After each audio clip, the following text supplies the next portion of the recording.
to the Footy Interchange, the post-grand final edition of the podcast. It's great to have your company. Been a massive season. It was a great weekend of footy, and of course we're going to continue the footy chat. We'll recap the grand final, and we'll also get around the country, talk to all of our experts about what is now going to happen in trade period, because we don't waste any time. As soon as the Premiership Cup is won, we switch across, and that is where our attention lies as to how teams are going to get better in season 2026, and if anyone can actually try and compete with the Brisbane Lions. Adam Papalia with you alongside Will Schofield. Scully, welcome to you, mate. How was your grand final weekend? Hello, mate. Yeah, it was good at the Leadable Hotel. About 1,200, 1,300 people down at the Leady. It was split off in all different sections. They closed off some of the road, and I did not pick the winner. So it was. I thought it was a brilliant grand final. I thought it was awesome. I thought it was about as good as you can get for a grand final. It was a blowout in the last, but point the difference with 4 minutes to go in the third. Don't get much better than that. No, you see that happen sometimes in grand finals, don't you? Once a team knows that they're beaten, it does blow out late. And we saw, the floodgates open, and Brisbane were just on the charge in the last quarter. Cats kicked a couple as well in the last term. But how'd you go? You were there. I was there. Yeah, very lucky enough to be across there calling for 6PR. Had a great day. Yes. Really enjoyed the weekend. Working a fair bit across the weekend, but it was very, very good. Good. No, I enjoyed it too. It was pretty good atmosphere here in Perth. I heard in Melbourne perhaps there wasn't as much atmosphere as people would have loved, given there was no Melbourne-based teams in it. Yeah, and Geelong being a Victorian team but not a Melbourne-based team. I don't know. I didn't actually hit the pubs too much. I was working pretty much the whole way through the weekend, so I didn't get a sense of that. But I think even just walking around the streets during the day, there were so many people with their footy scarves on, and it's always a good atmosphere, regardless. And Snoop Dogg? I think the whole pageantry of everything. Snoop, I actually liked it. Good. I liked it. Did you think that you weren't going to enjoy it? I wasn't sure because I'm not a fan of his. I don't know much of his music, but I thought visually it looked amazing. Yes. One thing I will say about the grand final entertainment, and it's polarising each and every year, is I think when you're at the ground, it's actually not that great. No. It doesn't sound very good because it's such a big stadium.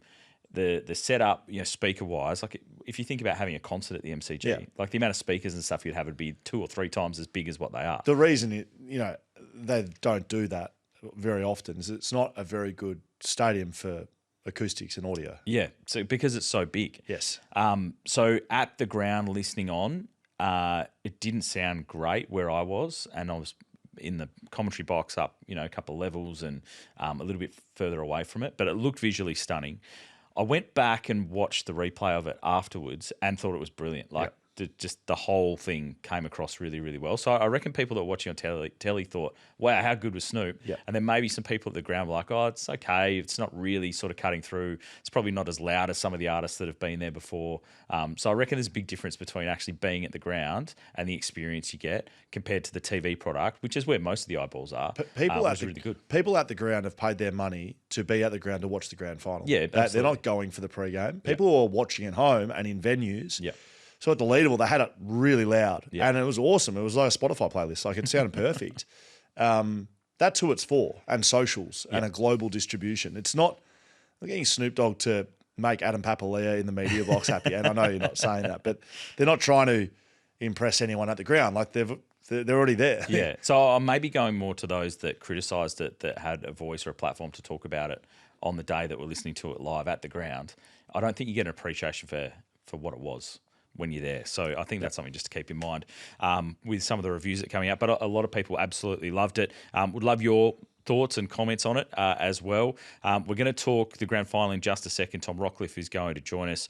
Trade period though, Scully, we're about to roll into it, so it's going to be a busy couple of weeks. I mean, it's been going for 6 months already as to who's going to go where, but it's going to be an interesting couple of weeks with some of the players already putting their hands up and signalling their intentions. Yeah, well, I think the worst part about it, is the clubs that are linked to most of the players, at least the big names, are all the good ones. Players are moving from poor teams to good ones. Yeah. And I don't think that's what the AFL wants, if they could write down what they want from trade period.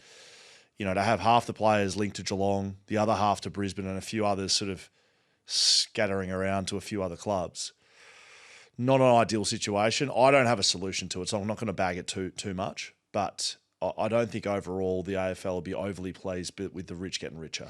And that's the scary part as Brisbane look to start another dynasty. If they're not there already, only going to get stronger. As we bring in Tom Rockliff, our man from Queensland, will be up and about well and truly. He's had a terrific year here on the podcast, just absolutely getting us sorted. And he's on family duties, I reckon, as well. Where is he?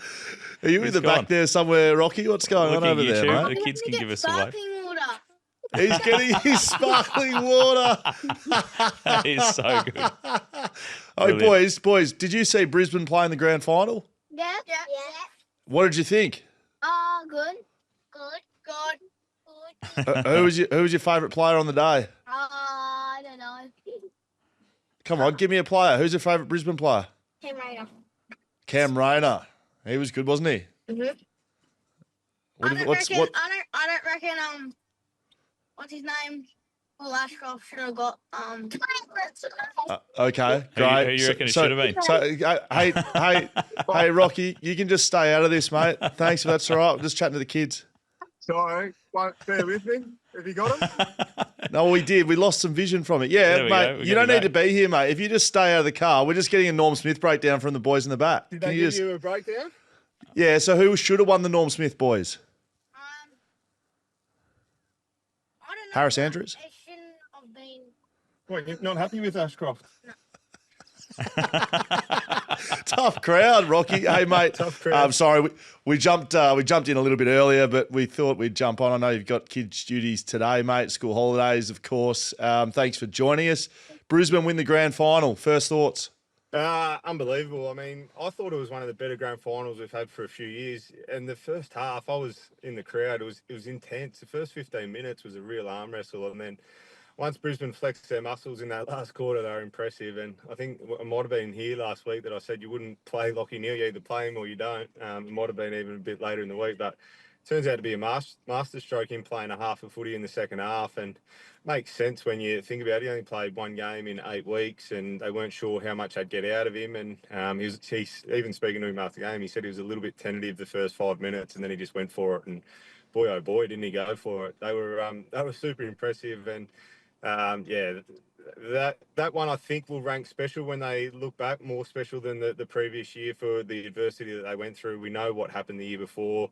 They sort of just let it go last year and knew they were starting from a long way back when they were sort of bottom 4 after about 8 or 9 weeks, where this year they were thereabouts. They had adversity through injuries and found a way to get up on the big stage and get the job done. Yeah, it was incredible. And I think the same, Tom, the fact that they've gone through so much adversity and won the flag again, it's pretty scary for the rest of the competition, given they're probably only going to get stronger now. So they are on top of the world and looking to only keep going.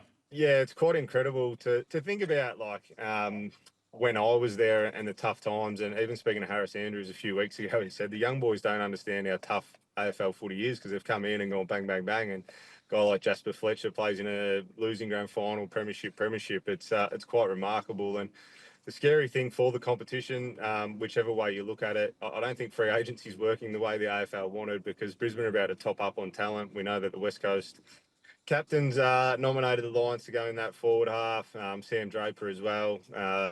They've got Annabelle in the academy to come in as well, who, from all reports, is a top 5 pick. And then you look at who wasn't there on the weekend. You've got Berry, who's a walk-up start, Ainsworth, who's a walk-up start, Jack Payne, who's a walk-up start, Kitty Coleman, who's a walk-up start, Eric Hipwood, you'd imagine he'll play in that front half.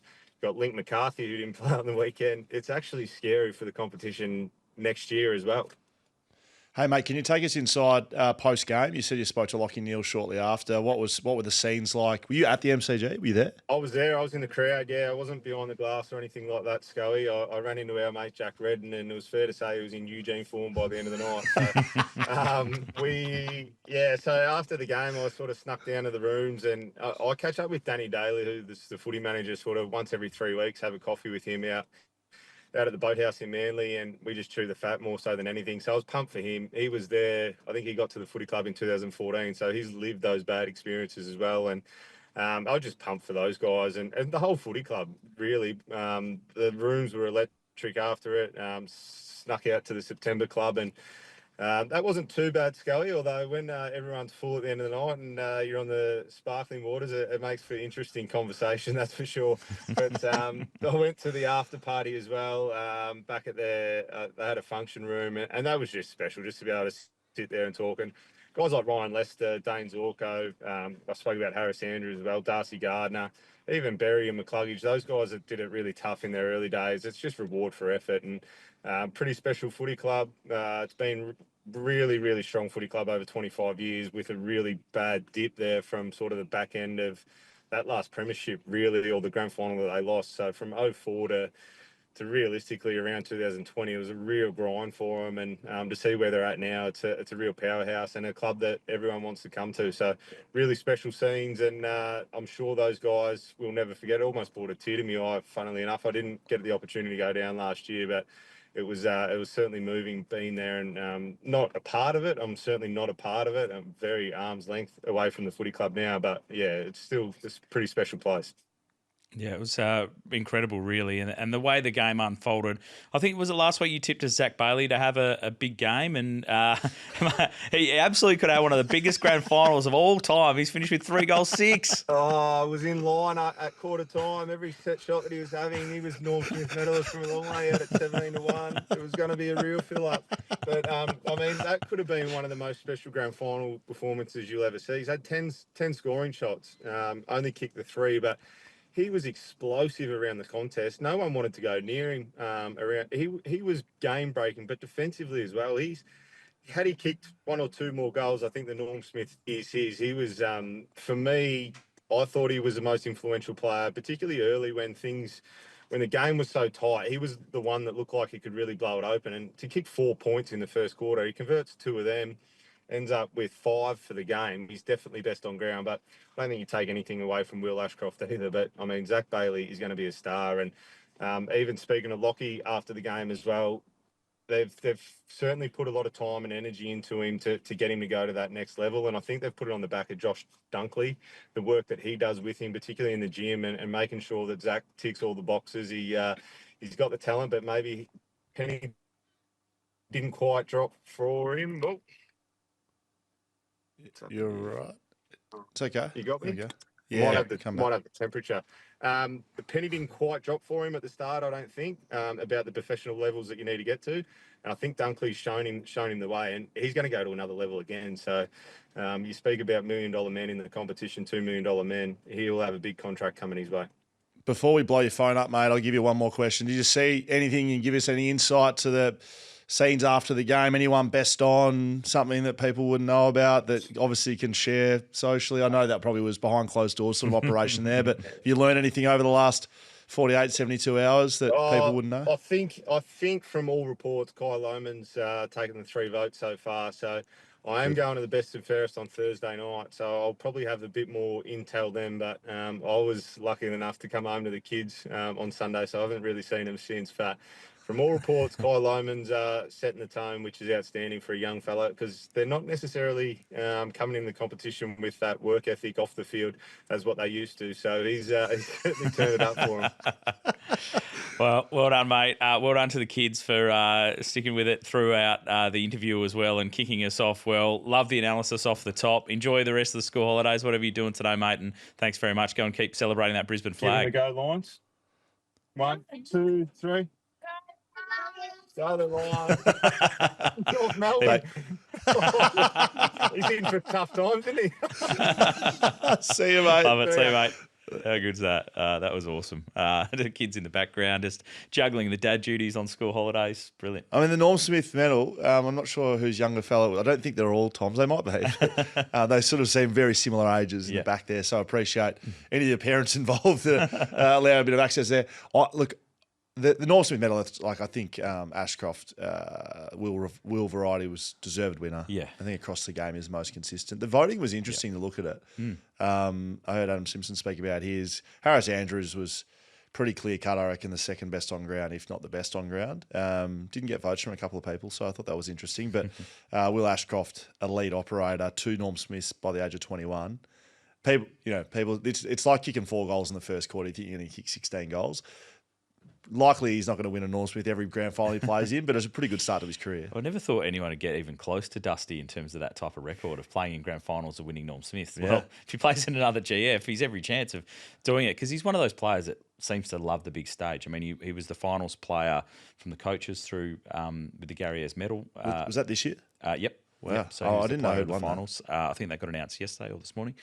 So he was the finals player of the year. As you said, he's only 21, but seems to love the big stage. Yeah, I thought for the whole game, he was so important with his work inside. And then Lachie Neale, of course. I mean, if he played more than 2 quarters, like he could almost got votes just from what he did when he came on and the clearances he had, the 17 disposals in a half and kicking that goal. That's one of those ones that will always be it shouldn't be a what if, because the what if could easily have been, well, if he didn't just get to cool his jets a little bit in the first quarter and second quarter, he comes on and does his calf. Like that, you know, the what if shouldn't be, well, if he played 4 quarters, he would have won the Norm Smith. I think it's a brilliant coaching decision, executed flawlessly, that they get the exact result they wanted. But the what if wouldn't be as positive, I don't think. So, I mean, I don't think you could do it any better than Brisbane did it. I think from the decision Monday to play him as a sub, to the messaging during the week, to the medical and rehab staff that would have been working with him 24 hours a day, to Lachie Neale himself, to his teammates, I don't think you could tick any more boxes and you walk away with a premiership. That's it. No more what ifs. That's better. It. Yeah, correct. Because going into the game, I thought, surely it's better to play him from the start. Yep. And so he can do the warm up. He can have himself cherry ripe because you don't want the game to be gone by the time you actually inject him into the contest.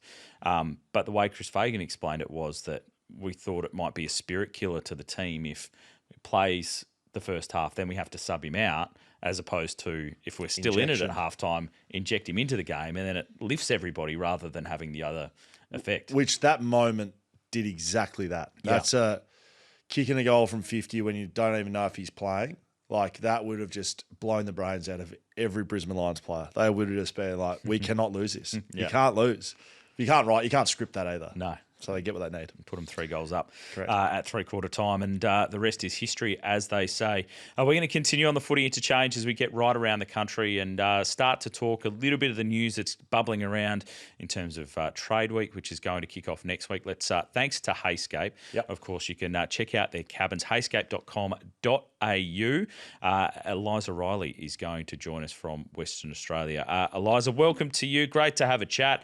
And I think we're all waiting to hear. We'll focus in on West Coast first. In the airport. Their assistant package. You're flying somewhere again. Yeah, going over to Melbourne, guys, to tell the AFL the West Coast need more. They're that deplorable that what's been pitched at them isn't enough. No, I'm actually going over for the first All-Australian meeting for the AFLW, so hopefully I can talk a few of the WA girls into there. But yeah, all eyes on West Coast and this assistance package, which we think is incoming pretty soon.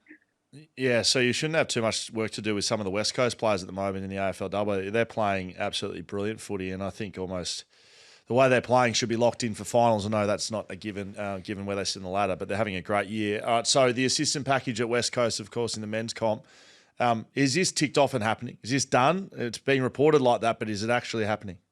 Yeah, by all reports, it sounds like it's going to be some form of assistance package. That's beyond doubt. The exact sort of finer details are still to be announced, obviously, but we're anticipating it will be one of those end of first round picks, plus a few additional rookie spots, which will allow West Coast to take a punt on a few of the guys in their academy coming through, guys like Tyler Williams, Wes Wally, Kobe Evans, who missed the whole year due to injury, unfortunately.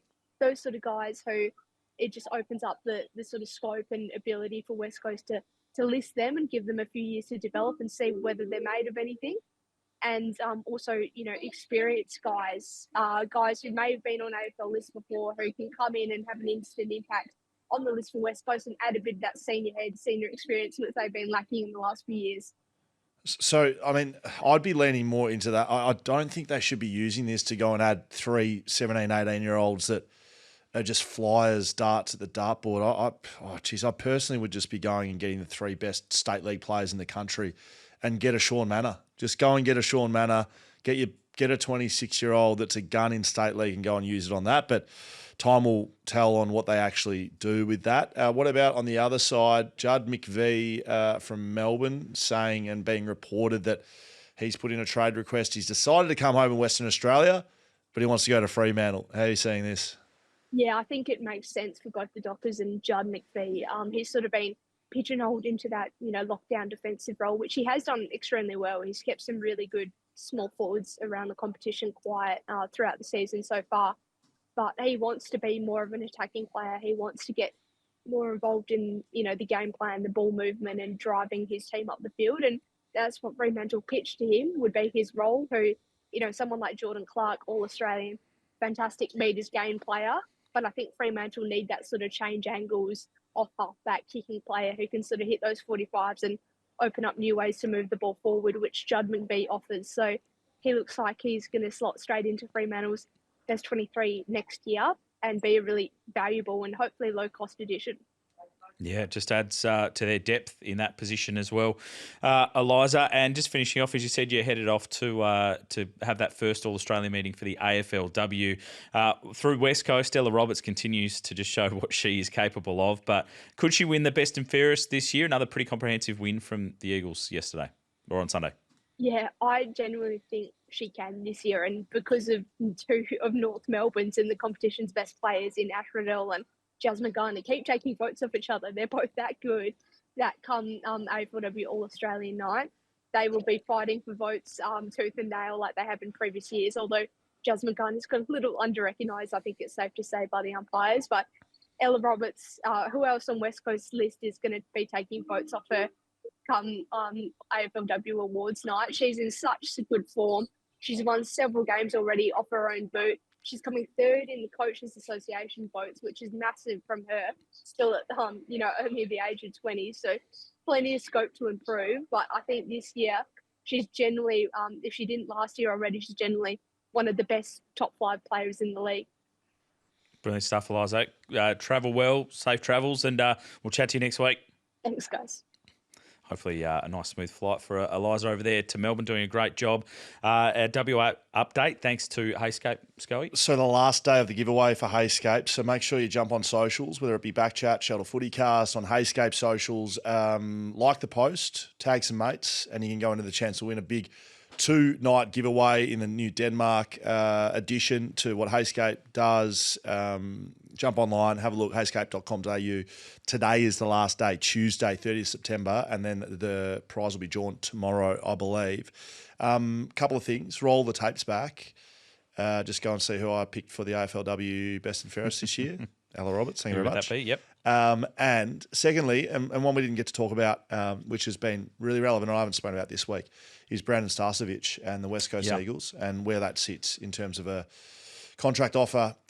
So does it change for you what happened on the weekend with another concussion sustained from him? Well, I don't know, but I would like to say that we haven't had an injury in the AFL ever where it's meant that you reconsider bringing someone to your football club. Even ACLs and repeat ACLs, I think medical staff go, well, we can solve that and put the right strength program in place, the surgery's done correctly, and you can come back. We've seen players play off multiple ACLs. Now, there's an increased risk, of course, but I don't think there's ever a situation where we go, we're not bringing him to the club. Head knocks and the way that we're now treating them, especially around the you'll say that it's player care first, but it's also litigation first, and making sure that the league's not sued because they haven't looked after the players. They could tomorrow say, well, Brandon Starcevich isn't playing footy anymore, and he could have signed the deal 12 hours earlier for a 5-year deal at West Coast. We've never had a situation medically like that. Now, West Coast has lost McGovern, Venables, Shepherd in similar circumstances. It would be inept as a football club if you're not considering that, given the history, but mainly given what we're doing now in regards to concussion. Now, it's the right call to do what we're doing with concussion, but we've never had it before. That this hasn't existed where you as a list management team, as a coach, as a club need to go, well, this 5-year deal with a player that's had multiple concussions, there is a point in which the AFL and the medical teams involved, they basically put a line and say, if you get concussed again, you're done. That's what happened to Jeremy McGovern.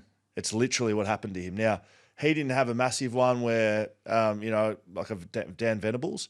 McGovern had a multitude of concussions and he got to the limit and then they were done. And you'd have to say that Starcevich is close to that. So I would say at least they need to look at it. But at worst, they can't do the deal. I hope for Brandon that, if he wants to make the move and he wants to come home, that he gets it done. I just don't know if a long-term deal is viable in this sort of environment now. So that's where West Coast might be rethinking and going, okay, we'll still get you to come across, but instead of it being a 6-year deal, it's a 3 or 4 year deal. But then does that get the deal done in the first place? Not. He's a restricted free agent at Brisbane. So, and Brisbane know his history better as well. Oh, I really hate talking about it like this because this is an individual, a person whose living is around playing footy and an injury, and in this case to the head, is potentially looking at altering a contract that he can sign and not sign. So, on a personal point of view, I don't want to be saying what I'm saying, but it's the truth.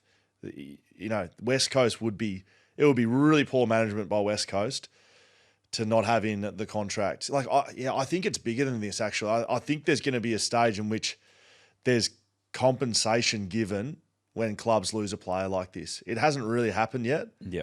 So you're talking about in terms of being able to get another player in or something like that? I don't know what it looks like, but if you sign someone to $1 million a year for 5 years and 1 year into that, the AFL says that player can't play anymore. It's not a broken arm. It's not a repeat injury that, all injuries happen in footy. It's the AFL saying you can't play anymore. There's got to be ways to compensate the list on that. It can't just be, bad luck. So if you sign a player, my understanding is if you sign a player and then they're ruled out medically with concussion, there are mechanisms within the salary cap where you don't have to carry that salary in your salary cap 100%. So it goes on a bit of a sliding scale. So I think for the first year it's 90% you can waive, then it goes back to 75 and then 50. So the longer the deal is, the more risk you have in terms of money that you have to carry on that salary cap. It would be more... I would think less about the money and more about the player. Yep.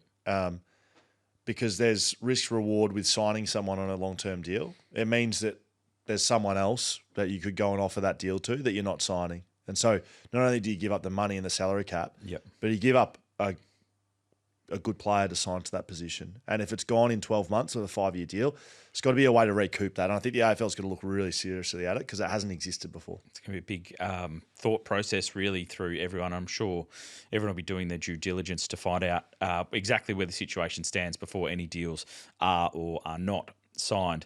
Let's head across. That was our WA update thanks to Heyscape. If you're looking for a getaway, go and check out heyscape.com.au. Let's go to Melbourne now. Drew Jones is with us from Fox Sports, from Fox Footy, from AFL Tonight, as the season goes from being, purely footy focused, or not just purely footy focused, but now to the silly season of trade period as well.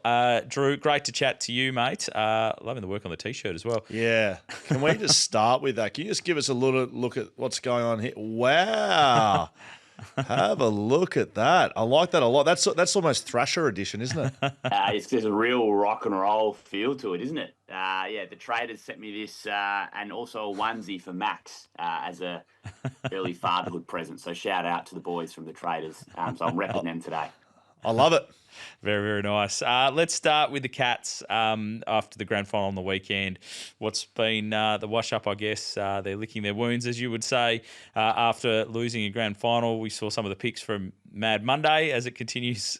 They always do a pretty good job with that one, but a tough loss on the weekend. Yeah, I guess it depends who you ask when it comes to Mad Monday. I know Kane Corns isn't a big fan of dress-ups after what happened, particularly with GWS. Hold on. Just seeing Zeta. Just seeing Zeta in the background. Yeah. What's he do? Does he work now? There's no tribunal. Look at him. Just have a look at him. Sneaking in. Does he want a job back on this program? $1,000 fine for the Bailey Smith, Harley Reid. Surprised that the show continued to roll on post grand final. I think he'll be essentially a loose end for quite some time here until the trade period perhaps kicks in a little bit more. But he's been left one out because I'm going back on holiday next week. Sorry, where are we? Geelong. Yes. Yeah, so Kane Corns has already sort of had his 2 cents about the nature of the dress-ups from a few of the lads from yesterday. I thought the Ollie Dempsey paper bag with the cotton on, gear on, in reference to Bailey Smith, was quite humorous. And the Dangerfield and Reece Stanley Yellowstone was also quite good with the decal on the car. They always toe the line pretty closely. As far as the wash-up, well, Roll Marshall is in their sights if he decides he wants out of St Kilda with Tom DeConian coming in. And then Charlie Curnow is the massive wild card, as has been discussed ad nauseum. The fact that Curnow flagged with the club that he would have some interest in leaving and essentially playing for a club where he could live closer to the beach. Geelong is one of those teams with Torquay just down the road. And then he actually came back from his holiday and reiterated it to the club again, asking that he be traded.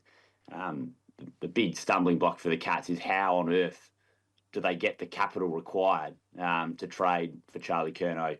Because Geelong Cats' first-round picks just aren't worth as much as everyone else because they finish in the top 4 every year. So getting the capital required to make those moves will be a challenge. Yeah, I mean, they're there pretty much year in, year out, boys. So it's fair to assume the Cats will probably bounce back with a vengeance next year. What about Chris Scott, the coach? Now, I assume you would have been in this press conference. I haven't been able to track down if he was asked specifically about the sub or if he just slid this one in because he is a pro at just deflecting from the actual result of the game. I reckon he's the best in the business at it. Were you there? Was the question asked specifically about the sub? No. I wasn't there. I was out amongst the masses. Can I do my Chris Scott impersonation? Yes, please. Oh, goodness gracious me. He's walked out of the room. He's back. G'day, Chris. Now, we're watching some sort of mime in silence, which is hard for a podcast. What's happening here, Chris? I'll start. Now, I don't want this to sound like sour grapes.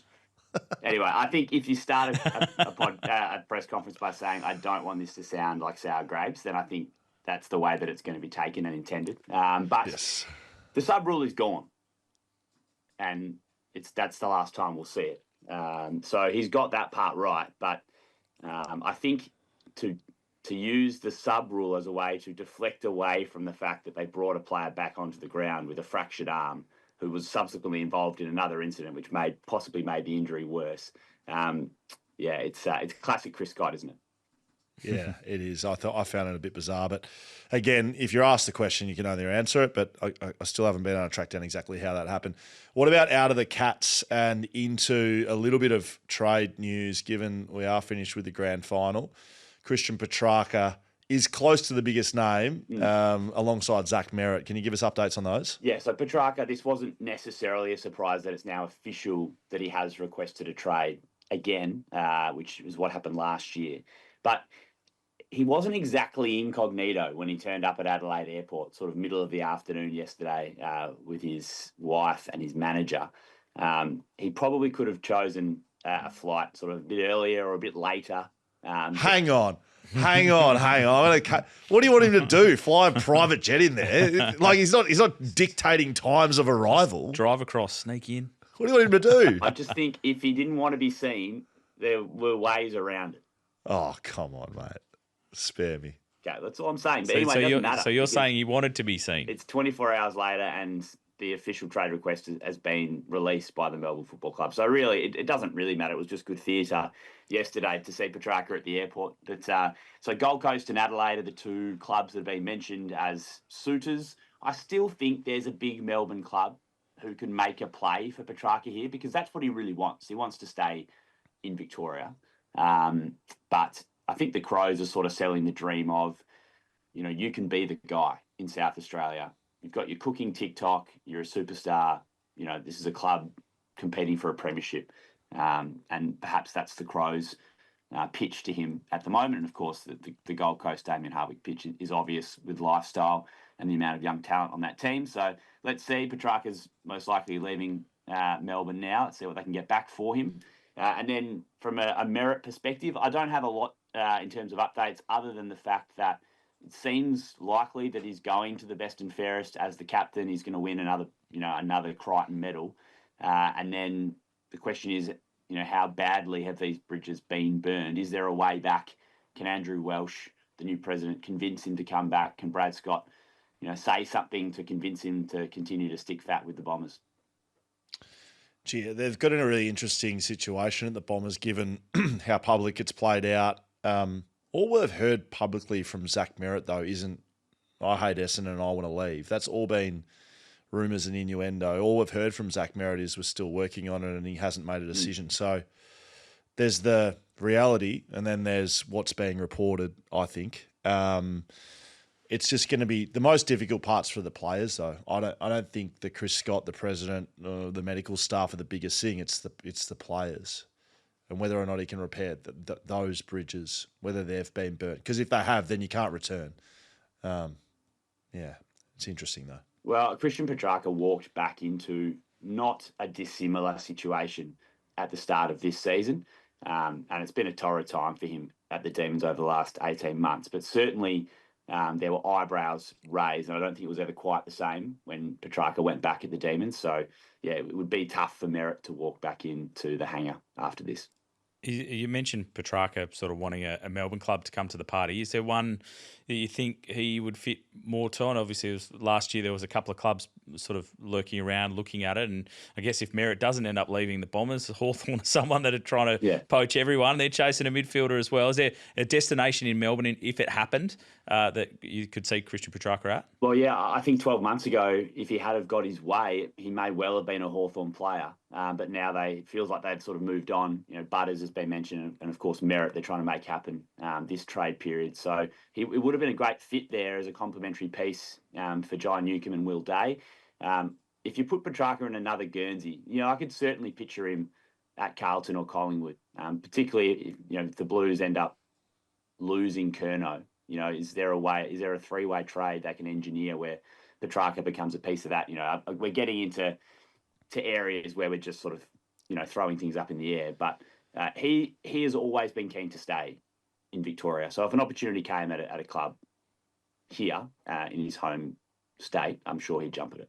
Yeah, well, to cut through the mud, like Petrarca doesn't want to be at Melbourne. That's what all this is about. All this big club and big game. I mean, the MCG is where Melbourne play. So you can't tell me that he's moving to Collingwood or Carlton gets him in front of more. I mean, that's just garbage. I'm not saying you're saying that, but, let's just cut the crap. He doesn't want to be at Melbourne, and now he's extended it to interstate sides. If I'm West Coast or Fremantle, I'm reaching out going, "G'day, Christian. We've got a pretty good oval over here. You can play in front of 50,000 everywhere." I don't know. If it's about crowd, why doesn't he move to Western Australia? I mean, he'd be a perfect fit at West Coast. If the Eagles are chasing a veteran A-grade midfielder to help, carry the load and let Harley develop, Petrarca would be perfect at West Coast. Correct, mate. Before we let you go, how was the grand final? Loved it. I thought the first half was a tight tussle, and then watching the Lions just tear the Cats apart and spread so well, so dynamic, moved the ball beautifully. And I find the Lions to be an extremely likeable team. The coach is a very nice man, and all the players are tremendous to deal with. And they have gone through it, those early years under Fagan and some struggles under Voss and Leppich. I think they've done the hard times. And sitting there as an Eagles fan, like watching the Lions fans celebrate, I was like, I can't remember the last time I was going that nuts at a game. Of course, it was 2018 grand final. But, it really made me feel like I can't wait to get through this tough period with the Eagles and then get back to playing big games of footy and being able to support your team so passionately. So well done, Lions. Great to chat to you, Drew. As always, mate, thanks very much. On you, boys. Drew Jones there from Fox Footy, Fox Sports, AFL Tonight, keeping it all covered across what's going on over there in Melbourne. The Christian Petrarca stuff's really interesting. Before we talk on that a little bit more, Jeremy Cameron breaking his arm in the grand final. How did you see that sort of unfolding? It was a big turning point in the match, obviously. Huge turning point. Been carry on about putting him back on as a sub. A broken arm's something that you can get repaired pretty easily. There's not a great deal of risk for re-injury. You can get it plated up. Bones heal really well in the arm. We asked Steve Gravina about it, who we're going to speak to shortly. But there's a big difference between going back on with a concussion and going back on with a broken arm. The medical staff knew exactly what they were doing. They knew that whether it was broken or not, it could have got worse. But, you'd like to think that it's not going to break its way through the skin and become a compound fracture. That's probably the worst possible result. But again, Steve will tell us, that's a grand final. If you can get back out there and the risk of re-injury is, you're going to have a properly broken arm, you're doing it every day of the week. Every player that plays AFL, anyone at any level is doing that. And that's what he did. He had a guard on it. It would have been jabbed up. And that's if you had to come on and kick 5 goals by playing one-handed, we would have been touting the medical staff and Jeremy Cameron as an absolute hero. Now, he doesn't have the impact that, I guess we would have hoped he had in the game, and neither did Dangerfield, mind you. But I've got absolutely zero issues medically with those decisions, and the Chris Scott sub stuff, let's say they didn't have a sub. Let's say the sub rule didn't exist. They would have been doing exactly the same thing. Nothing would have changed. They would have been trying to get their best player back out in the field. Literally nothing would have changed. They would have had one man down on the bench to the other side. So that's how I don't know if you have any different feelings. I know sometimes we clash a little bit medically. No, not too much. I mean, if the player feels like they can keep going and it's an injury that is not inherently going to get a lot worse, then you go out, and especially in the grand final, they give it a go. And we've seen that happen with many players across grand finals on the day. And he put in some great efforts. That chase and tackle that he did, that could have been, like if Geelong ended up winning that game, then you look back at that as the turning point in it. He'd been pretty well held, I think, in the first half anyway. But maybe for the Cats overall, once they know that Jeremy Cameron's injured, they think, how can we win this game if he's not going to kick goals for us? Maybe. Look at the change in the dynamic in that game. Lachie Neale comes on, Jeremy Cameron goes off injured. But did they didn't sub him, did they? No, they ended up subbing Stanley. Having Jeremy Cameron out there with one arm or not means that the best defender has to go to him. Yep. Like if he just stood in the goal square, I'm talking literally stood there, Darcy Gardner would have had to stand next to him. You can't leave Jeremy Cameron run around by himself if he's got one arm. So I think the right decision was made. And it's tough, but that's shit happens, and especially in a grand final. Are you happy the sub rule's going? And it's going to be 5 on the bench now? Sure. I've got I think it's less about injuries and this, the back and forth from the medical teams, and more I'm happy that people don't have to debut as a sub now. Well, it's going to finish up with the most famous subbing of all time, which is Lachie Neale into the grand final. Correct. To win the game for Brisbane. And I think it's also good from an equity position. I mean, it's just going to mean that if you get injuries, you're going to have one less player on the bench. And like with a 5-man bench, you're going to have people playing not a lot of minutes. Yep. That 5th man is kind of, some teams will use it for like maybe a ruck. Some teams will use it for another extra mid. But it's going to mean people are playing less minutes, definitely. And I think, from an injury perspective, that's probably a good thing. I mean, speaking about injuries, maybe we should talk to someone who knows what they're talking about. Let's do it. Let's go to Steve Gravina, of course, from Frontrunner Physiotherapy in Osborne Park, who's been terrific with his analysis right the way through the season. And he would have been keeping a very close eye on the grand final from a medical point of view, because we had a great chat about it last week about players trying to get ready for the grand final. Really good chat around Jeremy McGovern. But Steve, as we welcome you in, mate, what did you make of Lachie Neale? He comes on in the second half. He dominates, and it turns out to be a masterstroke from the physio team and the coaching staff. Yeah, I mean, the Brizzy high performance department look like geniuses at the moment. It could have gone either way. We've seen guys where it hasn't come off with a risk where you leave them with a sub and you delay bringing them on and they come on and they break down. But complete opposite for Lachie. He didn't look like he'd missed a beat. The speed had come out of the game. He was able to make a direct impact, run out the game really well. And when the chips were down, that third quarter, he was instrumental. So, I listened to a bit of commentary from the footy manager at Brizzy after the game, where they were pretty confident with his calf, even the week out, with the session that he did on the Saturday. Then the bigger concern from their end was the fact that he played one game in 60-odd days. So the general deconditioning meant that they felt a half a footy would be appropriate, and they picked the right half by the sounds in the end. And you couldn't have written the script any better for him. So we just had a big chat about Jeremy Cameron. I want to know from a medical point of view around the decisions made there. I mean, Chris Scott's had his say on both, trying to get him back out in the park and, potentially re-injured. How did you see that whole I guess, strain of events play out? Yeah, it was a tough one. I mean, you knew immediately that there'd been significant damage. It wouldn't have taken long for the doc to, confirm that a potential fracture of the arm of the radius or ulna downstairs when they had a feel and had a look at the mechanism on the replay. So then it becomes a medical decision as to, is it a duty of care issue in terms of running the risk of long-term serious damage for Jeremy to roll him back out, and if not, and if the damage has been done, you can't do any further damage, and it then becomes a pain limiting and functionally limiting situation.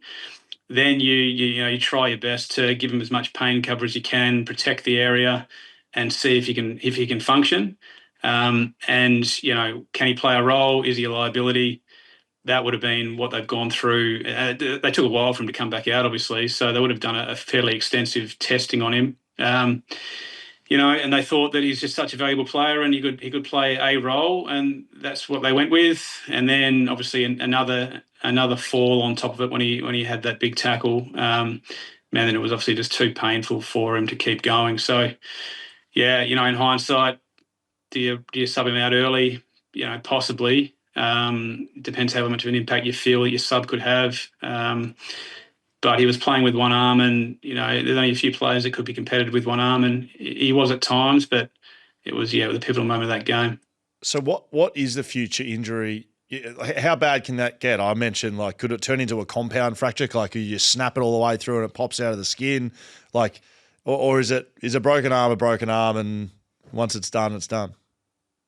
You've got structural integrity with the other bone, typically, unless you have, a clean snap of both the radius and ulna. So it's unlikely that you're going to be in a situation where you get another direct blow to the area. It can happen, but it'd be highly unlikely that the other one's going to get fractured as well, which means that it's pretty unlikely that it's going to come through the skin.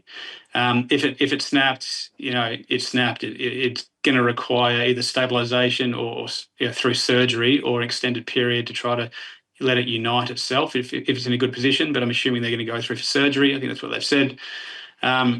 But yeah, there's not a huge amount of damage that can be done if that's the type of fracture that it was, which I'm assuming it was. It's a bit of a different story if the location of the fracture was at one end or other of the forearm near the joint, because then that starts to run the risk of joint damage and long-term complications there.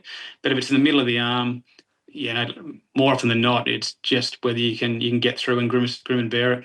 Yeah, it's pretty incredible that he could play and continue to go back out there for his side. There was a few players playing through injury on the day as well. Josh Dunkley confirmed that he had a syndesmosis in his ankle and was being able to play through that for the last couple of weeks. And Kai Lohmann with an ankle injury too.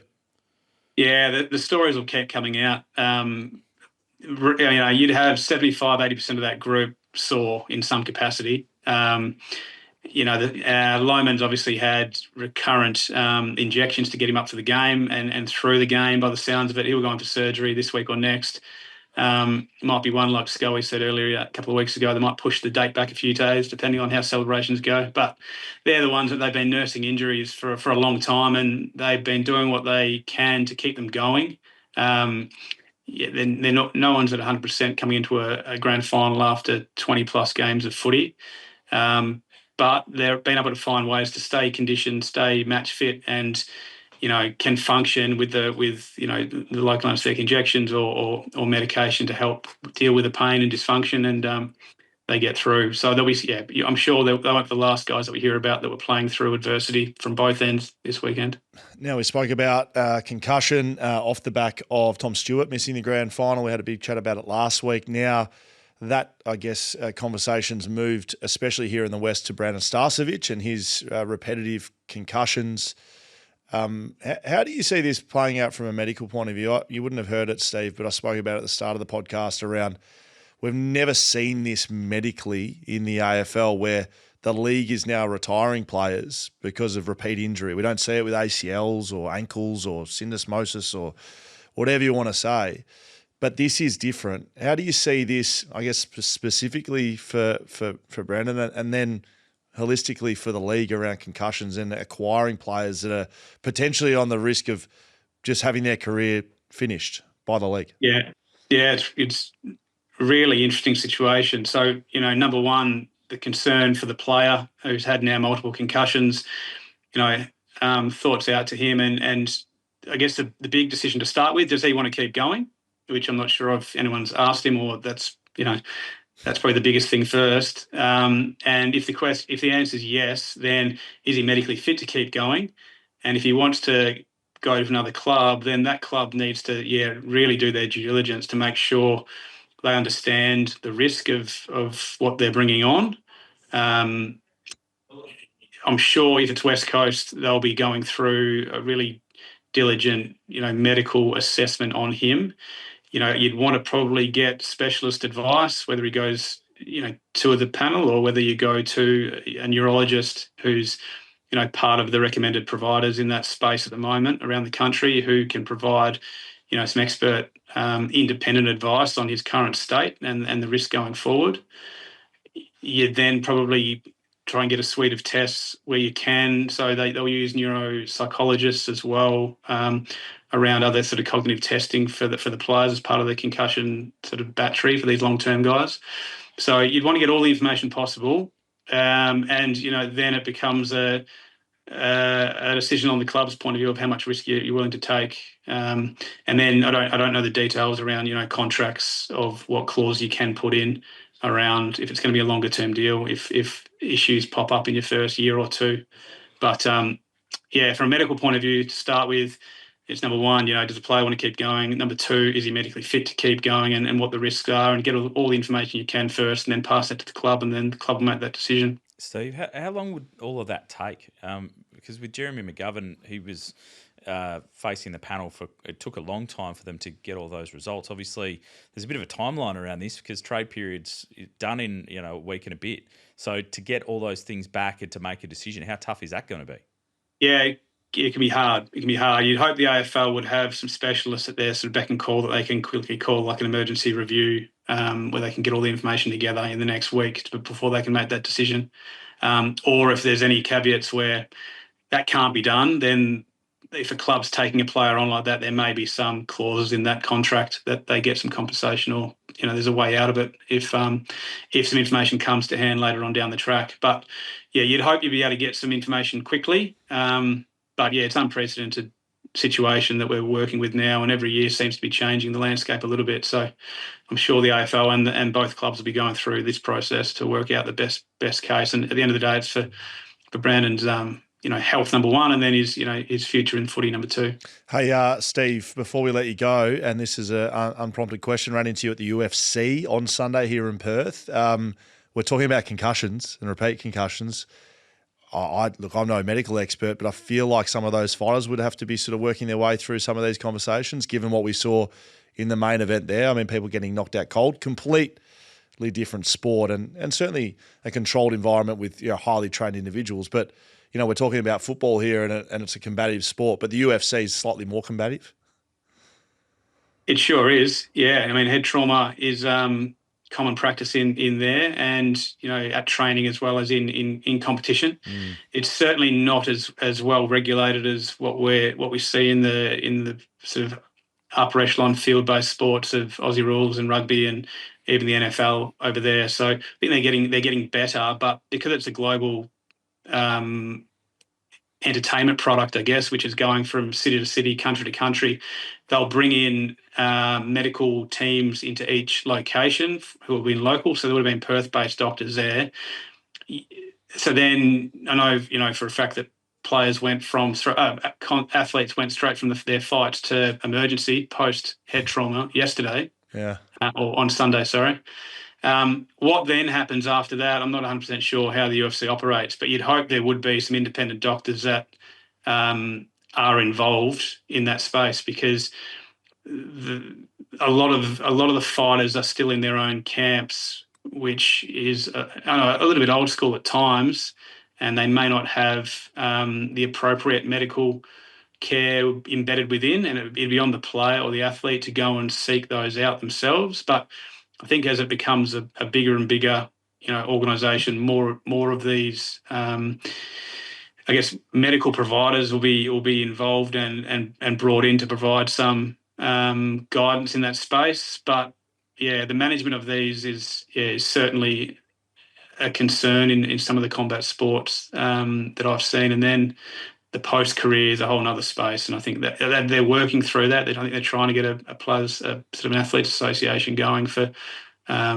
looking after the post-career fighters, but still a little way to go there. Yeah, it's a really interesting space to discuss. Steve, as always, mate, thanks very much for your time.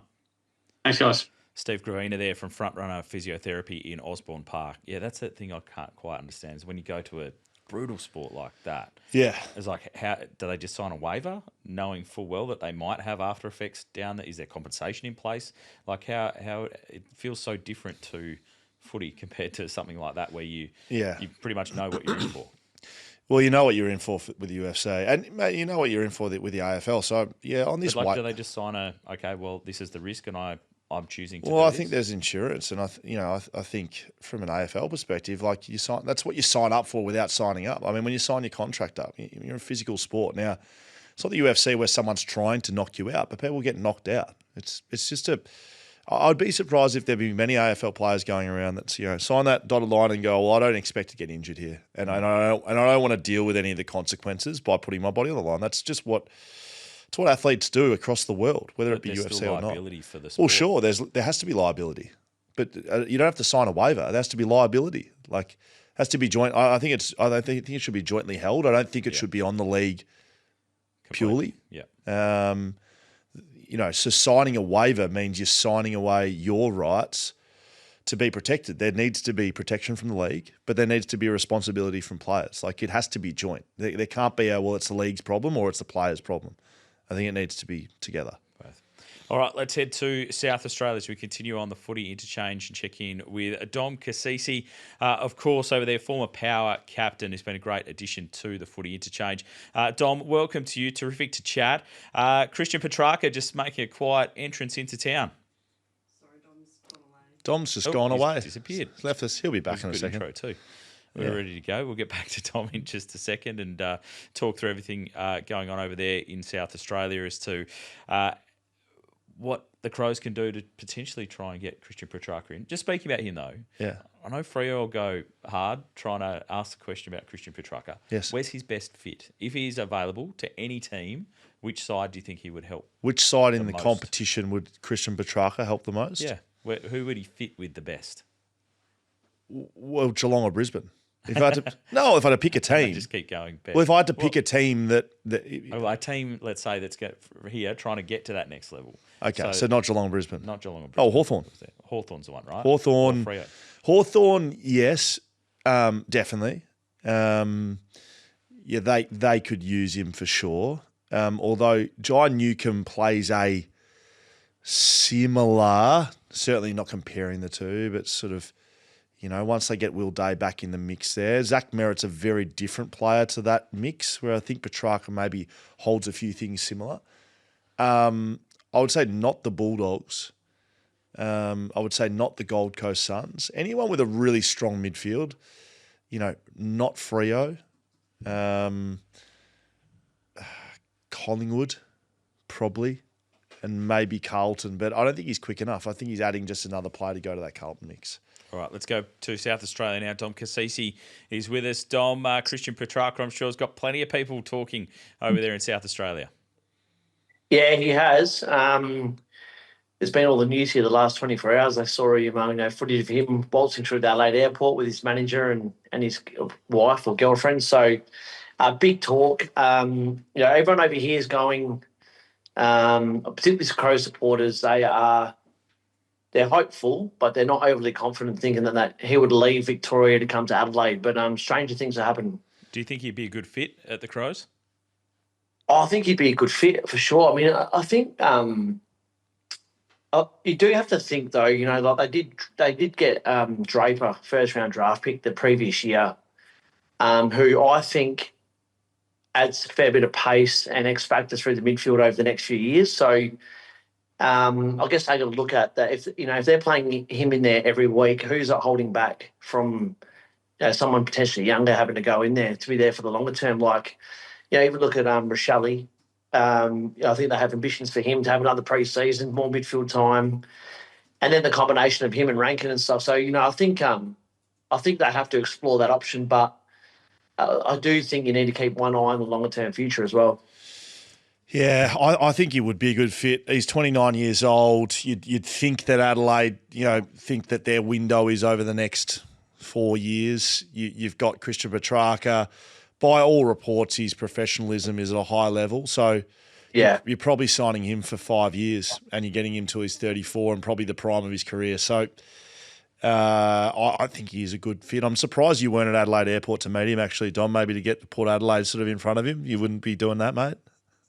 Well, no, let him go through. I mean, the Crows have had more departures than Qantas over here the last 6 or 7 years. So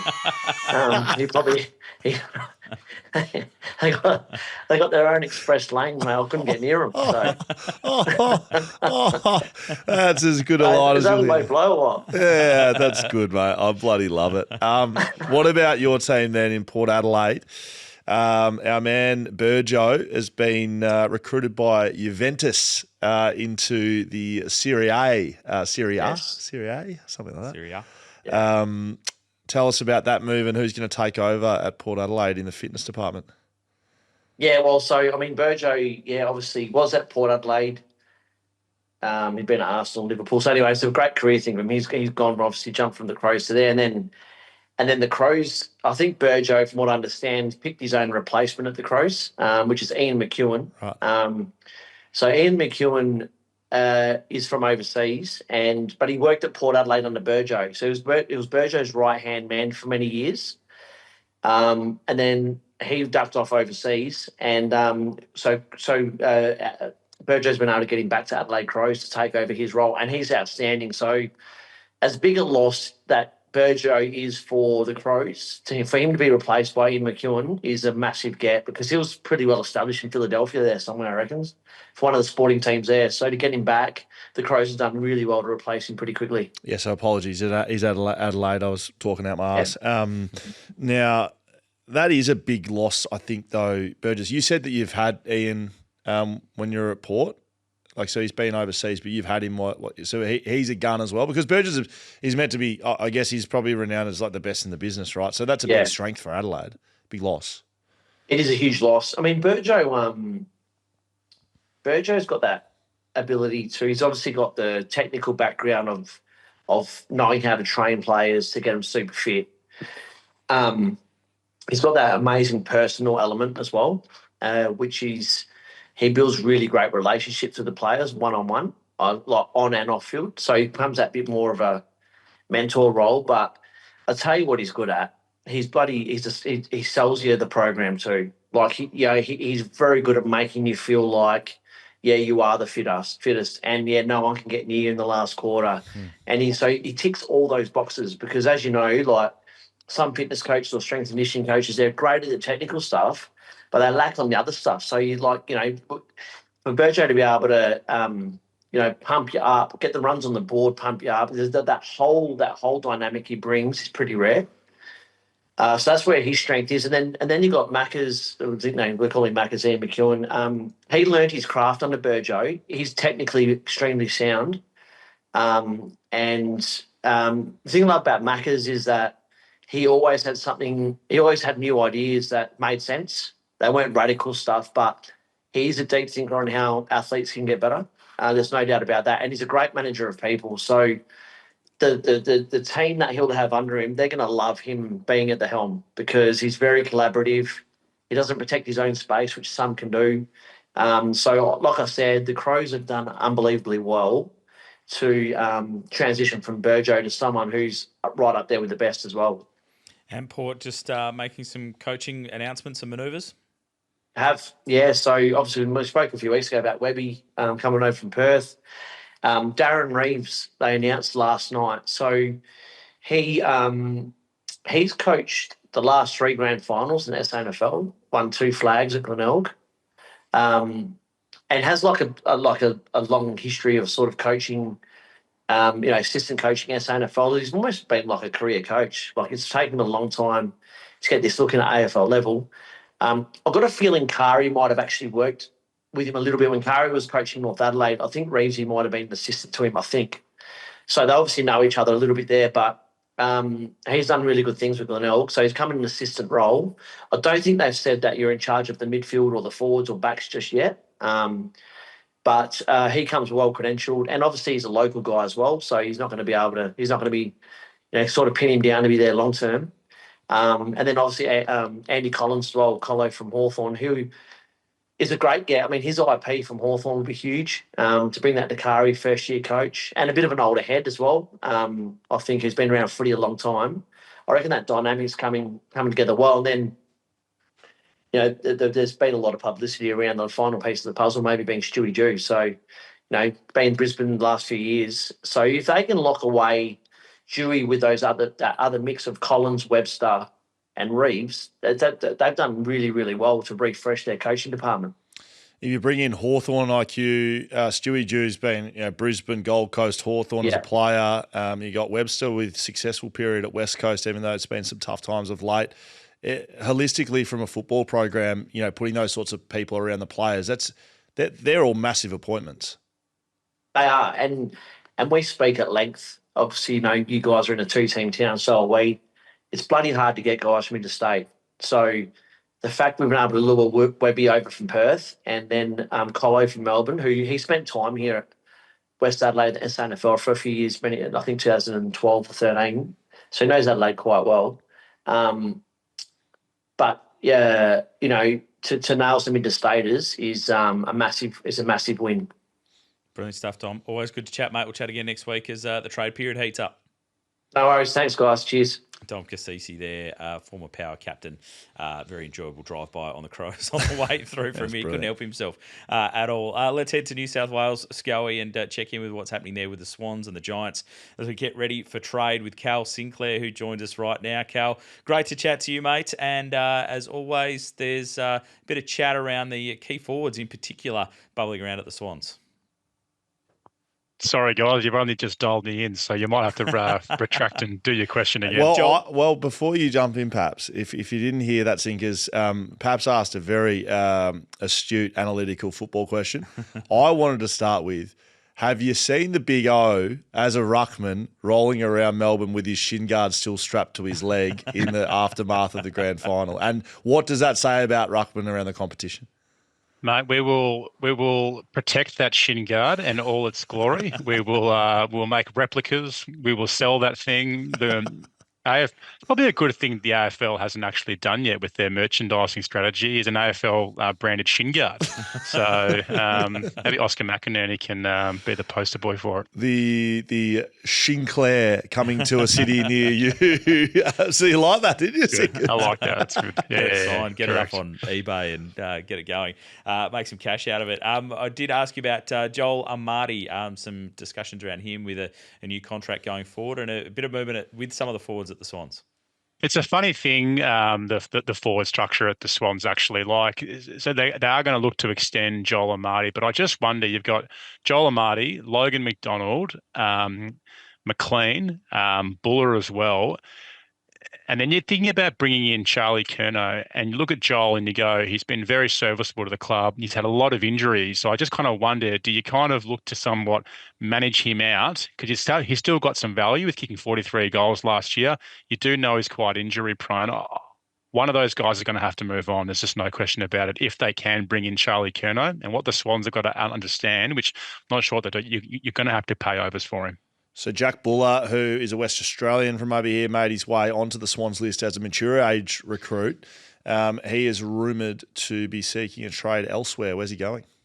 Well, I'm hearing Collingwood potentially as his next destination. I think the Swans may have offered him a couple of years to consider, but Collingwood are in desperate need of a key forward. They probably won't have to pay overs for him to actually get him there, whereas if they go after the Curnow types, you're probably paying close to the $1 million mark to security of services. But from a commercial point of view and a serviceability, that actually might not be a bad investment getting him to the club. And Robbie Fox might be switching Sydney teams. I was very surprised that they made that decision. Robbie Fox is actually a very good player. Didn't necessarily get the opportunities that probably he deserved at Sydney. I think he was almost Sydney's best player in a couple of those grand finals, playing off halfback. Still very fit, came into the league as a mature age player, so still got a fair bit of run in the legs. Genuinely wins the 2-kilometre time trial every year, Robbie. Quite achiever. He's a school teacher by trade, so he'll be fine post-footy, but I'd love to see him extend his career at the Giants. He is probably what they need, and long story short, he'd be a very hand addition, at the very least, to have depth in their squad. Before we let you leave, GWS side of things, did you happen to catch the halftime sprint at the grand final? Toby Green, the captain of GWS, ran in that. Did you see him run? I did see him run. Very surprised selection there from Telstra. I wouldn't have thought he'd be the first pick off the rank. But in saying that, I'd be putting my hand up. I think it is a paid gig, Scully, to participate in that event. So I can definitely see why he's doing it. The money hungry mongrel. As a two-time grand final sprinter, I can confirm that he's a paid gig, and it's one of the smarter decisions I made. Tickets to the grand final. You get to be How did you go in the 100? You're more of a 400, maybe 800 type. I was second in my first attempt in the final. I got beaten by Jake, the push-up king. Mm-hmm. And then I bowed out in the heats in the Hawthorn Sydney grand final because I wanted tickets to go and watch my best mate, Matt Spanger, play. So just made sure I didn't make the final, and then I was good to enjoy the day.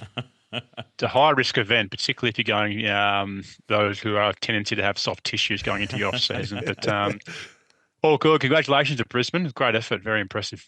Thanks, Cal. Great to chat, mate. Thank you. All the best. Cal Sinclair there with the latest out of New South Wales. Charlie Curnow is going to be an interesting watch if he does potentially head north. Have we seen a player ever use, I want to be closer to the beach as a trade reason? We heard that from Drew Jones earlier. And, Gold Coast and Sydney and Geelong. Again, why are Fremantle and West Coast not on the table here? Going there, yeah.